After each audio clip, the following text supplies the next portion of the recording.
I do agree with Kevin McCarthy that it's going to be all Republicans voting for all Republicans. That's what's going to happen here. But I'm not sure Kevin's going to get the 218. That's where he and I disagree. And there are reasons that the American public say we need a change in leadership.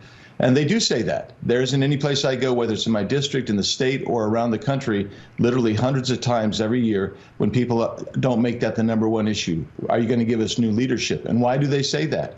It's because we've watched what has happened when we don't actively fight and use every tool we have to slow down the Biden administration. That's what people want, and that's what new leadership would be expected to do.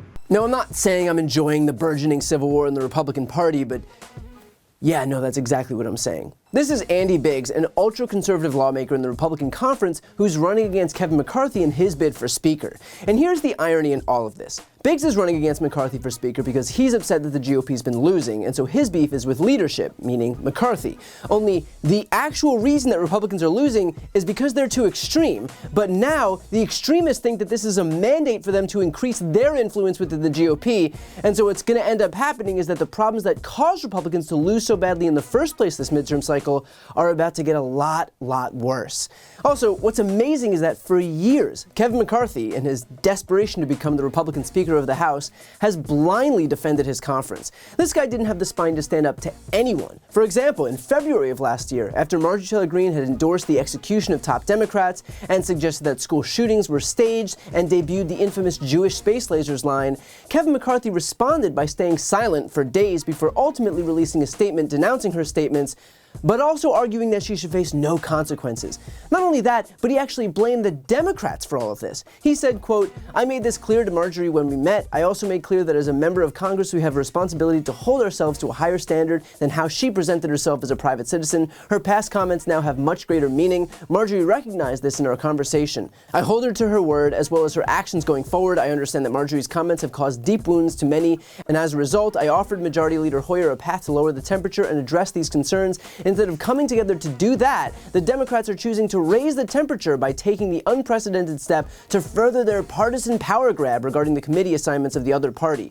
While Democrats pursue a resolution on Congresswoman Greene, they continue to do nothing about the Democrats serving on the Foreign Affairs Committee who have spread anti-Semitic tropes, Democrats on the House Intelligence and Homeland Security Committee compromised by Chinese spies, or the chairwoman of the House Financial Services Committee who advocated for violence against public servants. Yes, because Marjorie Taylor Greene calling for political violence against Democrats is the fault of the Democrats. Got it.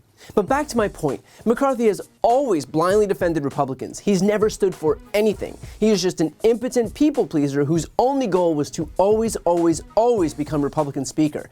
And so now, it really is something watching Kevin McCarthy, who quite literally stands for nothing but his own consolidation of power within the GOP, struggle to garner the votes to become Speaker when that's clearly all he's ever wanted. McCarthy has spent so much time blindly defending the lunatics in his own conference, only to then watch those lunatics stand in the way of him getting what he wants. Just the peak of poetic justice.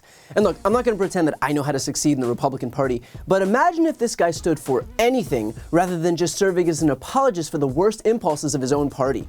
Imagine if he did anything to prevent the inmates from taking over the asylum.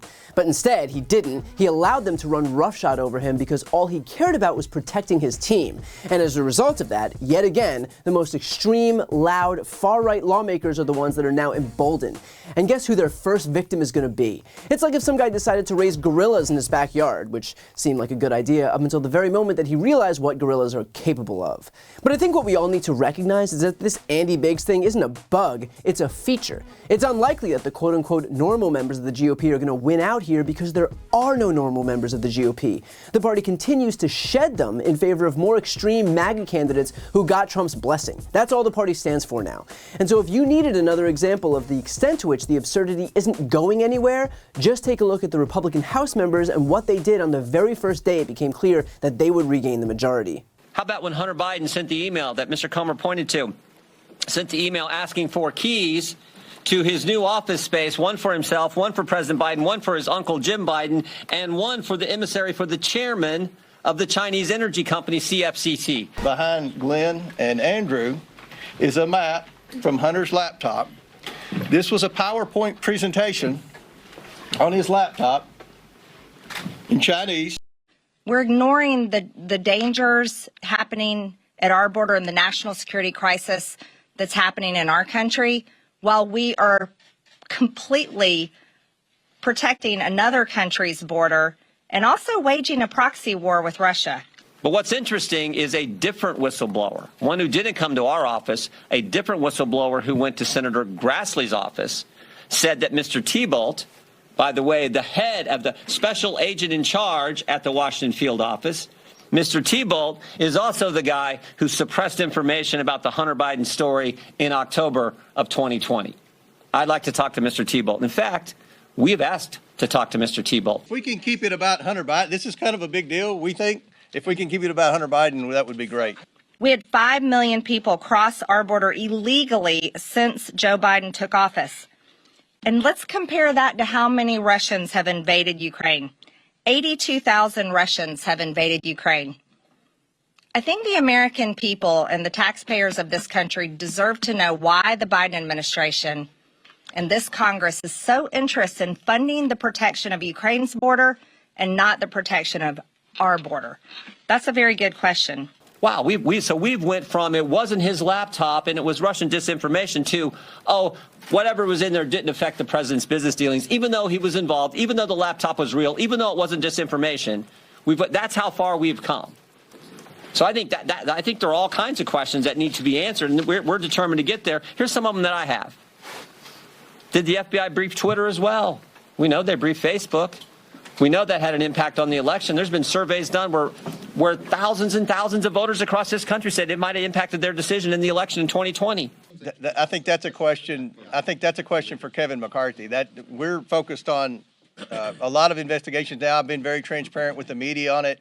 That wasn't one of them. How often are they talking to the FBI? Are they talking to the FBI? Who's doing the talking? Who's doing the briefing? Were they briefed? There's so many questions that need answers so we can get to the bottom of this. Again, the lunacy within the GOP isn't some fluke, it is quite literally their platform. So as far as this mutiny within the GOP is concerned, who knows whether it actually lasts and the GOP does nominate someone as Speaker who isn't Kevin McCarthy. But more likely, it'll just serve to exact more concessions on behalf of the lunatics who actually run that party. And that'll only serve to entrench the exact problems that the party is contending with right now. But then I guess that's what you're left with when your so-called leaders aren't actually capable of leading anything. Before you go, if you enjoyed this video and want to see more, please make sure to subscribe to my channel. You can click the thumbnail right here on this screen. And if you want to support my work even further, the best way is to subscribe to my podcast, No Lie with Brian Tyler Cohen. There you can check out my interviews with major players in the world of politics, including President Biden, Vice President Kamala Harris, Pete Buttigieg, Elizabeth Warren, Katie Porter, Jamie Raskin, and so many more. Plus other interviews that live exclusively on the podcast. That link is also right here on this screen, or just search No Lie with Brian Tyler Cohen wherever you listen to podcasts.